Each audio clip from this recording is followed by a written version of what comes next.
On this week's edition of CI Sideline Stories, we're going to try to warm up this cold week of December, snowy weather here in central Illinois. We're going to talk some golf, but we're also going to talk some basketball. Welcome to our WMBD Plus and CI Proud Studios. My name is Kurt Pegler. I'm the sports director here at WMBD. CI Sideline Stories is our weekly podcast where we have an opportunity to sink our teeth into some longer form interviews that we don't necessarily have time for during a 3.5 or a 4-minute nightly sportscast. So we're bringing them to you here on this weekly podcast. We thank those of you who have so far enjoyed this podcast. What's on deck here today? We're going to hear from Brandon Holtz, share this interview with you. He is a former Illinois State University men's basketball player. He's always loved to play golf. He's got a really good golf game, and now the Bloomington, Illinois native is going to play in the Masters and the U.S. Open next year because he won a major national amateur championship. We're going to share his story with you a little bit later in this podcast. We're also going to hear from Michaela Hurst, 38 and a half weeks pregnant, coaching her Metamora girls basketball team up until she says, the doctor says, you're going to have a baby. You got to come in and have it. So she plans on being with her team as late as she can in this process. Her team is now 6-1. She's wanted to make sure that she was going to be with her team when it played Washington, the third place team at state last year, a team that has high expectations of returning to state, a team that's only about 6 miles away from her campus. And yes, it looks like she's going to play Washington with her team, and that's neat. But we're going to start talking about the Washington Tournament of Champions, which just wrapped up its 20th year. What a basketball tournament this has been. And the man who helped bring this event to Central Illinois, Shawn Powell, he's the director of basketball operations, is smiling ear to ear after another successful year of the Washington Tournament of Champions, which has survived COVID, it has survived a tornado, and now it has survived a snowstorm this past week. So it is resilient. It's morphed from just a basketball tournament now into a fundraising arm against the fight against glioblastoma, the brain cancer that took Kevin Brown's life. Kevin Brown, the former Washington head basketball coach, whose name is now on the tournament, as it is called the Kevin Brown Memorial Tournament of Champions. So our conversation with Shawn Powell as he wraps up year 20 with the Kevin Brown Memorial Washington Tournament of Champions. I think the first thing I think about actually is all the people who said that this was going to be a fly-by-night situation, and I think our perseverance as a committee has proven a lot of people wrong because we have delivered on everything that we said from day one, and that was to bring high school basketball in a different type of event to to the country, let alone to Washington, Illinois, but bringing in the ability to bring in elite national talent, elite national players, but then sprinkle in local Peoria area teams and small town teams like this Kingsville, Missouri, sprinkling them into the event to give it a celebration of basketball. You survived the venue change, you survived COVID, you survived the tornado. This is bigger, better, stronger, maybe because of the adversity. I mean, we have had a lot of adversity for this, and we've always risen above. And I'll never forget in the 2013 tornado year, we were thinking about shutting it down, not having the event, and we were talked into having it by people from the community, and we were so glad we did because it showed this, national, people who cared about not just Washington, Illinois, but people who are suffering. And there was a lot of suffering, people losing houses and whatnot. And there were so many people, kids from the teams that we brought in that brought clothes and brought money and donations to help the people of Washington. And it was eye-opening. And we were so glad that we went through with having the event and listened to the people of the community to do so. And the tournament has morphed again in the absence of Coach Brown. Since his death to glioblastoma, this whole thing has taken on a fundraising arm and even a different feel to the tournament even now, right? Yes. I mean, in 2018, when Kevin was diagnosed, we didn't know what the future was for our event.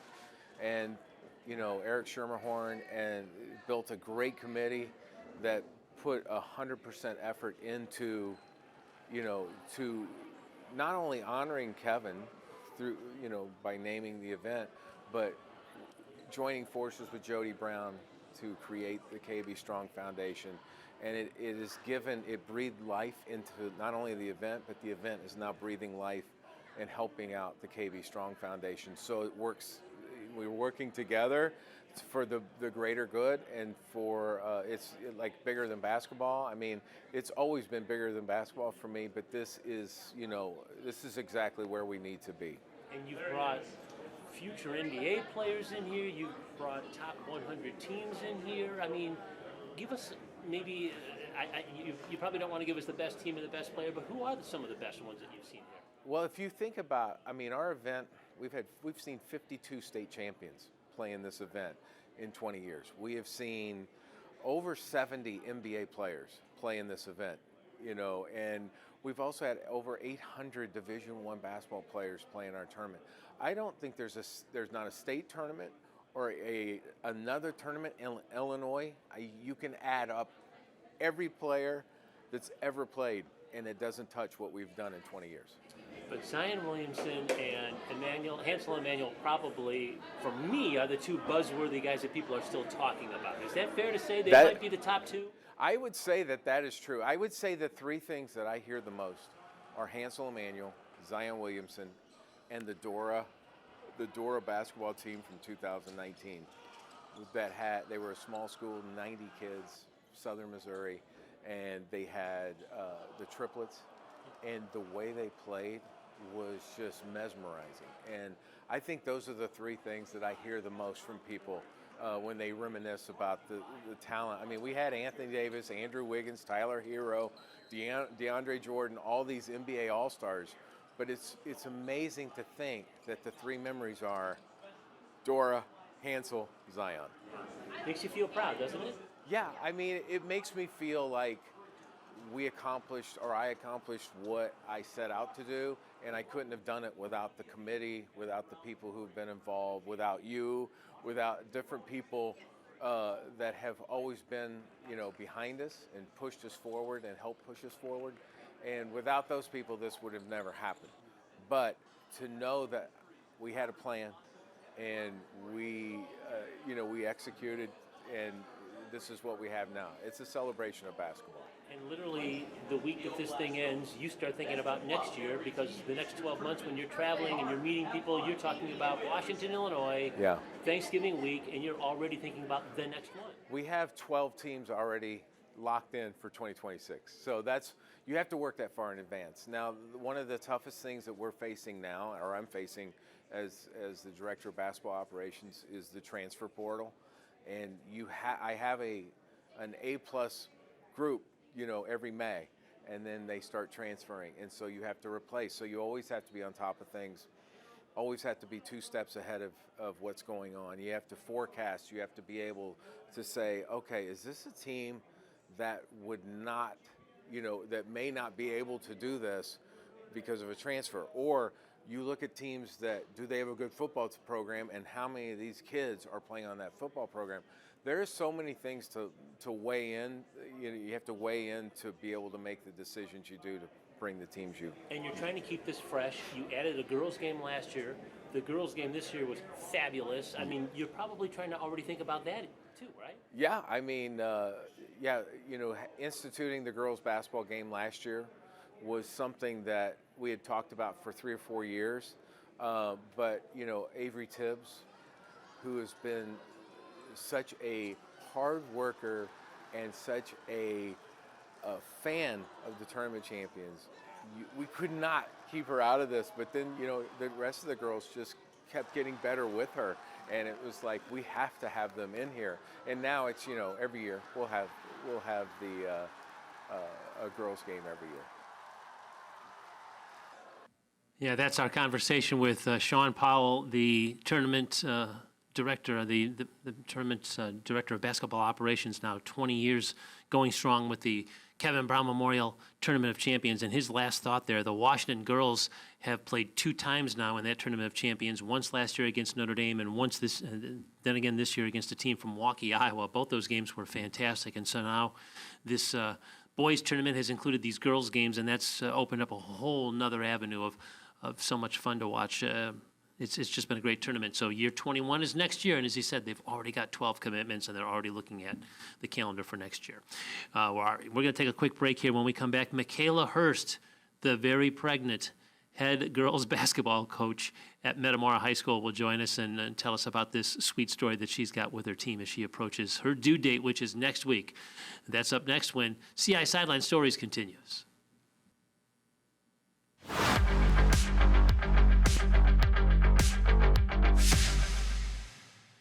Welcome back to our CI Sideline Stories studios. My name's Kurt Pegler. I'm the WMBD Sports Director. Glad that you're with us here on WMBD Plus and on the CIProud.com website as we bring you our weekly podcast. The Metamora girls basketball team is 6-1, off to a great start. Has a big game Thursday against the Washington Panthers, perhaps their biggest rival, and a team that is coming off a third-place finish at state a year ago with all the starters back, high expectations of getting back to state. That date has been circled on the calendar for Michaela Hurst, the head basketball coach at Metamora. Why? Because she's 1 week away from giving birth to her first baby, which she says is going to be a son. She's due next Friday. She wanted to be with her team all the way to the end, especially this game against Washington. She's got a great story to tell, and we're going to share it with you. Our conversation with Michaela Hurst, the Metamora girls basketball coach here on CI Sideline Stories. I am doing well. I definitely have had an adjustment. We actually have like a wheelie chair that's got some like rollerblade wheels on it, so I really scoot all around the gym during practices. And then finally on our Friday game against Abington Avon, I had to succumb to sitting on my stool for the second half. So things have been different this year, but still a lot of fun. So. And your due date is actually next week, right? Next week on our Morton boy-girl doubleheader next Friday, 12-12. But all along you said, I hope I can make it to the Washington game, right? I mean, Yes. in the summertime you told me, I hope I can make it to the Washington. Yes. I like the competition. I like that it's a game that is a challenge for us, and I think that we're ready to get to that point. So I just don't want to miss it myself. So I told the girls jokingly, if I gave birth today, I would still show up and sit the bench on Thursday. You're about ready to give birth. Yes. A lot of coaches will try to plan off-season kind of stuff, but so how did this whole thing happen when you're like, it's going to be December? Yeah, last year we went through some troubles of kind of having 2 miscarriages. Our team was kind of really backing me up, and so didn't really plan for this one. And then the fact that we were blessed to have this, we're kind of like, at this point, we gotta just roll with what we've got. And now they definitely are very protective of me, of the baby. Anytime I've got caffeine, they're like, how much can you have? So it's been fun to be pregnant in this stage, but then also to see how they've been adapting to it all as well. Yeah, how have your players embraced this role of being a player and also kind of looking out for their coach? Yeah, they threw me a little baby shower, which was really fun. But also, I've just been really impressed by how well they've adapted to the different coaches I've brought in along the way to kind of help. We have Kyle Wyneth, who used to be the head coach here, our assistant, Andrew Bias, and then we've had a dad come in, Leah Koster's dad. So we've had just a lot of people in and out giving a lot of feedback, and I was a little nervous about too many cooks in the kitchen, but I think it's actually benefited them. I think they're absorbing all the knowledge from me, from them, so it's been good. And your doctor says you don't travel right now, right? Only Yes, home games. yes. That's the edict? Home games and also anything local. So I just couldn't go to Galesburg and I couldn't go to Mahomet Seymour. So everything this week I'm able to attend. Next week against Lincoln I won't be able to, but maybe we have a baby by then, maybe not. We'll have to see. What is it like as a coach not being around your team? That's got to be hard. It's very hard. I watch at home, and I was joking and told them I had like a little mental breakdown because I was crying. I was like, what if they don't like me at the end of this? Because they've had so much fun with their other coaches. But again, they're performing and doing what we need them to do, so I can't ask for more. I FaceTime at halftime and at the end of the games, give them my feedback, but it feels like I'm there sometimes just because I see them competing at the level that I would expect. So, as a coach, you probably always wanted to be a coach all the way up literally until you can't coach anymore, right? So the goal was, I'm going to just stick with my team until the doctor says I can't do this anymore or until the baby comes. Is that yes, right? yes. I have joked with them all along that like as soon as I have the baby, I'll be back the next day, and I truly do feel that way. But obviously, I know that the baby's life is important and all of the things along the way, but I love this team so much and all the progress we've been able to make. So it's definitely hard balancing both. Yeah, does it make it a little more difficult because your team is winning and everybody's doing well so far? You hate to not be a part of that, right? I hate to not be a part of it, but it also makes it easier for me to accept the fact that, hey, we've worked so hard to get to the point that we're in now that it's okay if I take a step back, because they're holding the expectation that they know that we have to have in order to compete. So as much as I don't want to miss anything, I think we'll be okay if I do have to take some games off. What a great message to your players, though. You're a working mom right before you're a mom. I mean, they Yes. are seeing what it's like to do what you want to do and still be a mom. Yes. Yeah, it's like I said, this baby is just as much theirs as it is mine. They are committed. They ask all the questions. They definitely look out for me. So it's been fun. What's it going to be like when the baby's born? You obviously you're going to have to spend some time at home, but you're also going to juggle being a coach and a mom. Mm-hmm. Right? I hope I can bring them both together. Baby needs to come to practice. He can come to practice, maybe watch a little bit. Again, I joke that everything's going to be normal, but definitely going to take adjustments, recognizing what I need and what the baby needs, also as much as what the girls need.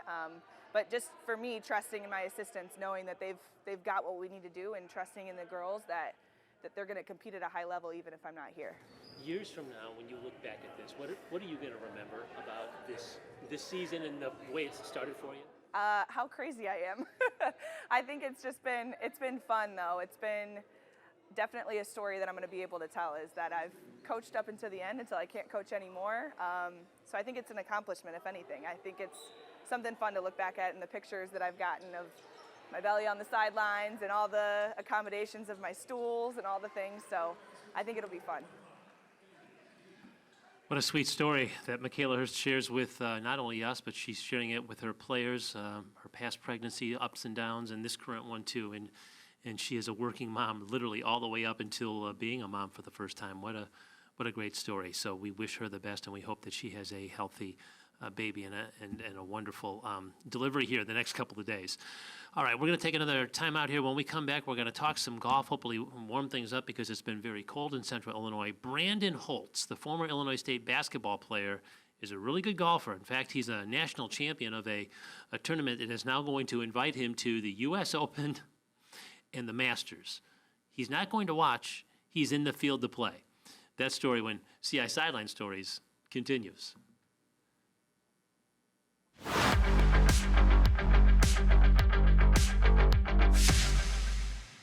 Welcome back to CI Sideline Stories. My name is Kurt Pegler here at the WMBD Studios. And in our final segment here, we're going to talk with Brandon Holtz, the former Bloomington High School golfer and basketball star who went on to play college hoops at Illinois State. And as soon as his college basketball career was over in 2009, he started concentrating on a professional golf tour. And for 4 years, he played some mini tour events. He was a professional, but he really didn't make a whole lot of money, and it didn't really pan out the way he thought it would be. So he kept his pro status so he could play in the Illinois Open, and he did fairly well there, but he longed to have his amateur status back, and he regained that so that he could start playing in some of the local tournaments around central Illinois and start playing with his buddies again, and maybe play in a national championship event. That's what he did in September. He played in the USGA Mid-Amateur Championships, and he won it in Arizona. And not only is he a national champion from that tournament, but now he is going to play in the U.S. Open because of that win, and he gets an invitation to play in the Masters. He'll be at Augusta National in April, teeing it up with the best players in the world. How about that? Well, let's hear the story that Brandon Holtz will share with us about his trip to the Masters and the U.S. Open in 2026. This is terrific. Kind of crazy, I feel like I need to be doing something, as far as reaching out to somebody or talking to somebody, but I'm just kind of taking it all in. I don't necessarily know what's next. The official invite should come sometime around Christmas, and then that's when I can start really diving into the logistics side of things. But already got a couple of events, the Jones Cup I'm going to, Gasparilla Invitational I'm going to, so some major amateur events that I got invited to and was able to loosen up the schedule for me to get down there and play. And really The idea and the reason of doing a lot of these amateur events is one, to prep for Masters U.S. Open, and then two, really like to take a hit at the Walker Cup, which is basically the Ryder Cup of the amateurs. So hopefully play well in some of these events, get some points, and then be in the conversations of going to Ireland next year. All right, take me back to that week in Arizona. If I'm handicapping this, I'm not sure Brandon Holtz is a favorite. Is he a top 5 guy? Is he a top 10 guy? You literally came out of nowhere to me. Yeah, and that's the thing. I don't really play in a lot of events. I played a lot, that 2010 to 14 when I was playing professionally. But outside of that, it was like one a year. And that really the whole driving reason is to get my amateur status back so I could go play in some of these events. And specifically just in-town events, playing with your buddies and talking a little smack here and there and having fun with it, right? But on the competitive level, the US Am, US Mid-Am were 2 of the major events that, I looked at as, this would be fun to play in. So as far as a ranking of me being out there, no one knew who I was. But I knew, if I could play it to the best of my ability, that I had a chance, and I proved it. So I'm excited. How does somebody from Central Illinois prepare for the Masters? Well, I don't know quite yet. Still trying to figure out all the logistics. Coach Krause here at ISU reached out and said, yeah, hey, come in whenever you need. Just give me a call. Craig Onsrud at Westland. I've known Craig for a long, long time. They got a pretty good setup at Westland. And then Brian Lahr at my gym, Power Fitness, he's got a simulator. A couple of my buddies do. So there's opportunities, but I'm just not a hitting to the screen kind of guy. So I'm going to do some traveling. I got a brother in Texas. I got family in Arizona, family in Florida. So still, again, trying to figure all that out and navigate that, but definitely going to try to travel a couple times a month just to get out and get the real feel. It's hard enough for a golf fan in Central Illinois to go watch the Masters or the U.S. Open. You're going to be in the field. That's right. That's crazy, isn't it? Yeah, and a lot of people probably have heard the story, but my dad did win 2 tournament badges to the Masters back in 2004. So we've been going out to the Masters for 20 years. So again, to tell the same story, but we'd always be wondering, what's behind that rope, what's in that building, and we're going to find out this year. So it makes it a little extra special. From my aspect, not obviously haven't played the course, but from tee to green, I feel like I got a really good idea of, I'm watching these guys where they hit it every year, right? So I know kind of where you need to be, where you don't want to be. But as far as greens are concerned, you don't really get close enough. You can see the differences in the heights of the green. From some of those greens from bottom to top is probably 8 to 10 feet. So you can sit there and say, I know this green. No, you don't until you actually get on it, right? Yeah. Basketball was your first love, but golf was always there, right? And I can't imagine you ever thought that golf was going to take you to where it's taking you now. No, definitely not. Yeah, exactly. I mean, basketball was my first thing, and the speed, the competition, running around, hitting somebody if you're a little frustrated, running a little faster. Golf, you can't really hit anybody, and you can't really run. I mean, you can run, I guess, but you're going to look like a goofball out there. So yeah, I mean, it's the whole speed, and when you get to a certain age, and you're like, I can't do this anymore. Golf was always been secondary, so let's get a little bit more competitive in this, and here we are today. Because almost immediately after you stopped playing basketball, you turned your attention to golf and tried the tours, and that was maybe what you thought was going to be your life. Huh? Yeah, I mean, fortunately enough, playing at ISU, where I was born and raised, if I had a little bit of time off, I'd get to go out and play with my dad. We joined a Lakeside Country Club, a little 9-hole course, so you could zip around there in 45 minutes, and it'd be fun. And I didn't play a lot, obviously, definitely didn't practice, but if I had the chance to get out and play, I'd try to go play. So it's always been, there. It's been more of a natural sport to me. And then when I started actually working on it right out of college, I feel like I'm better today than I was when I was playing back then. You just learn a little bit more. And the mental side of golf is, in my opinion, 90%. If you can figure it out mentally, you're gonna be all right. So that's where we are today. And you wanted to go back to being an amateur so that you could play in some of these USGA events. Correct. That was the idea? Correct. I mean, traveling, I was playing in probably 20 to 25 events, traveling. My triangle is basically Illinois to Carolina to Florida. And, by the time you even get there, you're $2,000 in the tournament before you tee it up. And if you don't make the cut, you're not getting your money back. And if you do make the cut, you're barely getting your money back if you don't finish in the top 5. So I gave myself 2 years, and I said after 2 years, if I see some progress, keep going. I made it to year 4, and it's just like, okay, kind of give it up. Then got a job, kept my professional status for a few years just because I like to play in the Illinois Open specifically. Had a good run there, finished second twice, and those were good paychecks, But yeah, just ultimately got to the point where I'm playing in one event a year. It's not really worth it. Let's have some fun. Let's go play in the State Am, the USAM, just all these things that my buddies can play with me. And it was just more, I obviously knew that the USAM, US Mid-Am were opportunities, but I wasn't like, oh, I'm going to be an amateur and go win these things, I wasn't ever doubting myself, but, get the amateur stats back and kind of see what happened. And again, here we are. Pretty fun. When you're standing at that first tee and they announce, from Bloomington, Illinois, Brandon Holtz, what do you think that's going to be like? I don't know. I mean, I've seen it. I've done it in some of these smaller events, but not with 20,000 people around the tee. So my advice was, I'm a pull cut guy. So if you're on the left side, maybe scoot back a little bit more, right?